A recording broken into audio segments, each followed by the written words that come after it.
आज बसें अपराध का अड्डा बन गई हैं। क्यों? क्योंकि कोई भी प्राइवेट बस बिना लिए दिए नहीं चल रही। अट्टी सट्टी है पुलिस के साथ,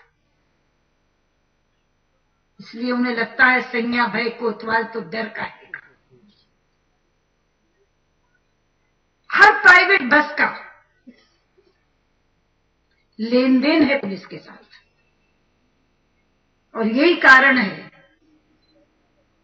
कि इस पुलिस का मालिक, इस बस का चालक, इसमें बैठे हुए लोग घर से पूर्व योजना बनाकर आए थे।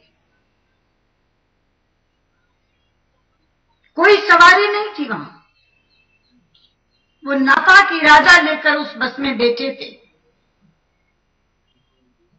17 साल के एक बच्चे को, किशोर को उन्होंने अपने साथ लिया था, जिसने सबसे भयंकर काम किया कि नीचे खड़ी उस बच्ची को कहा, दीदी हाँ ये आपको कहां जाना है? कि द्वारिका, ये बस द्वारिका ही जा रही है, आप बैठिए। जिसे एंटाइज करना कहते हैं। उस बच्ची को उस अभागी बस में बैठाने का काम 17 साल के किशोर ने किया था। वो अपने साथ आयरन रॉड्स लेकर बैठे थे। वो इसी इरादे से उस बस में आए थे कि आज इस बस में एक कांड करेंगे, जो भी लड़की मिल जाए। ये अभागी उनकी लपेट में आ गई। मैंने कहा ना, उन्हें तो लड़की चाहिए थी, बस शरीर जिसका लड़की का हो। और जिस तरह का अपराध उन्होंने किया है, वो जघन्यता की सारी हदें पार कर गया। कुछ नहीं बचा था उसके शरीर में। सफदरजंग के डॉक्टरों से बात होती थी, एमएस से बात होती थी, कुछ नहीं बचा था। ये तो उसकी जीवट की इच्छा शक्ति थी कि वो 8 दिन जी गई,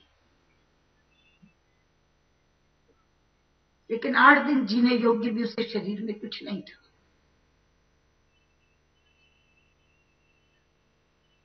पर मित्रों, वो तो चली गई, पर इस देश की आत्मा को झकझोर गई। पूरे देश में आक्रोश जिस पैमाने पर उभरा है, कोई बुलाने नहीं गया, कोई न्योता देने नहीं गया, आंदोलन का कोई नेता नहीं था। अपने आप घरों से निकल निकल के बच्चे, बच्चियां, बेटियां हजारों हजार की संख्या में पूरे देश में जगह जगह इकट्ठी हो गई। ललकारने लगी व्यवस्था को, चुनौती देने लगे शासकों को। लेकिन मैं हैरान हूं, शासकों के कान पर जू नहीं देंगी। पहले दिन मैंने कहा था, प्रधानमंत्री को फोन किया और कहा कि संसद का एक विशेष सत्र बुलाइए, आइए इन कानूनों की समीक्षा करें। इस तरह के जघन्य अपराध के लिए फांसी की सजा आज कानून की किताब में नहीं है, हमें डालनी होगी। मित्रों, मैंने अपना एक प्राइवेट मेंबर्स बिल फरवरी 2011 में दिया था, और ये आवाज उस समय उठाई थी कि अगर मर्डर, रेप, किडनैपिंग और एब्डक्शन के बाद होता है तो लाजमी तौर पर अभियुक्त को फांसी की सजा मिलनी चाहिए, मृत्युदंड दिया जाना चाहिए। अभी तो मर्डर के केस में रेयरेस्ट ऑफ द रेयर, अकेले रेयर से काम नहीं चला, रेयरेस्ट ऑफ द रेयर हो तो मृत्युदंड मिलता है। फिर मैंने कहा था कि अगर मर्डर, रेप, किडनैपिंग और एब्डक्शन के बाद होता है तो मृत्युदंड लाजमी होना चाहिए। ये प्राइवेट मेंबर बिल मेरा पड़ा है। कहा मैंने प्रधानमंत्री जी से, एक विशेष सत्र बुलाइए, आइए बैठकर इस पर चिंतन करें। गृहमंत्री ने मेरी मांग रिजेक्ट कर दी। अगले दिन मैंने गृहमंत्री से बात की, तो मैंने कहा चलिए एक ऑल पार्टी मीटिंग बुलाइए, सर्वदलीय बैठक बुलाइए, आइए इकट्ठे बैठकर चिंतन करें। ये सवाल सत्ता पक्ष या प्रतिपक्ष का नहीं है, ये देश का सवाल है, देश की महिलाओं की सुरक्षा का सवाल है। शाम को उन्होंने वो भी रद्द कर दी। ना इकट्ठे बैठने को तैयार है, न संसद का सत्र बुलाने को तैयार है, हाँ नौटंकी करने को तैयार जरूर है। जिस गुपचुप तरीके से उस बच्ची का दाह संस्कार किया गया, बार बार लटकाया गया, 10 बार हमें बताया गया, कभी कहा कि वो बलिया जा रहे हैं, कभी कहा कि दिल्ली में होगा तो 11 बजे होगा, निगमबोध घाट पर होगा, कभी कहा 9 बजे होगा, और मालूम पड़ा कि 7:30 बजे चंद लोगों के साथ संस्कार कर दिया गया, क्योंकि मालूम था कि पूरी दिल्ली आक्रोशित होकर के वहां पहुंच जाएगी। पहुंच जाती तो कौन सा पहाड़ टूट पड़ता। चंद पुष्प श्रद्धांजलि के उसकी चिता पर चढ़ा के हम लोग चले आते।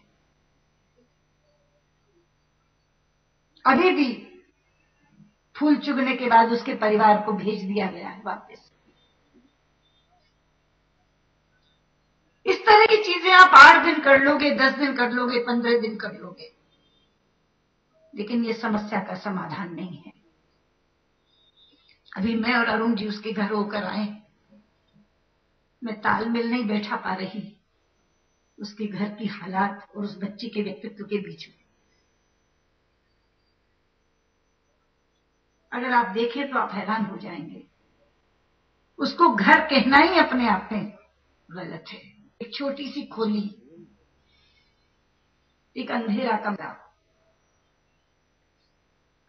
वहीं 2 भाइयों और माता पिता के साथ वो रहती। थोड़ी सी जमीन गांव में रही होगी जो गिरवी रख के 1,80,000 रुपए की फीस भर के उसे देहरादून में उन्होंने पढ़ाया था। वो फिजियोथेरेपिस्ट बनी थी। उस तरह के वातावरण में रहकर वो इतनी बड़ी पढ़ाई की सोच सकता है, ये कल्पना भी नहीं की जा सकती। लेकिन गरीबी की चुनौती उसने स्वीकार कर ली थी, हार नहीं मानी थी। पढ़कर आई, पिता का कर्जा ट्यूशन करके उतार रही थी। उसी कमरे में साथ में ट्यूशन करती थी, पूरा समय बच्चों से वो कमरा भरा रहता था। पूरे परिवार की धुरी थी वो। भाई दोनों छोटे हैं। पिता एयरपोर्ट पर बहुत प्राइवेट किसी ट्रक की लोडरी करते हैं। Sushma Swaraj over there talking about how the government has rejected her demand both for a special session of parliament to mull stricter laws against rapists and also an all-party meeting on the issue, clearly cornering the government over its lax attitude towards stringent laws against crimes against women.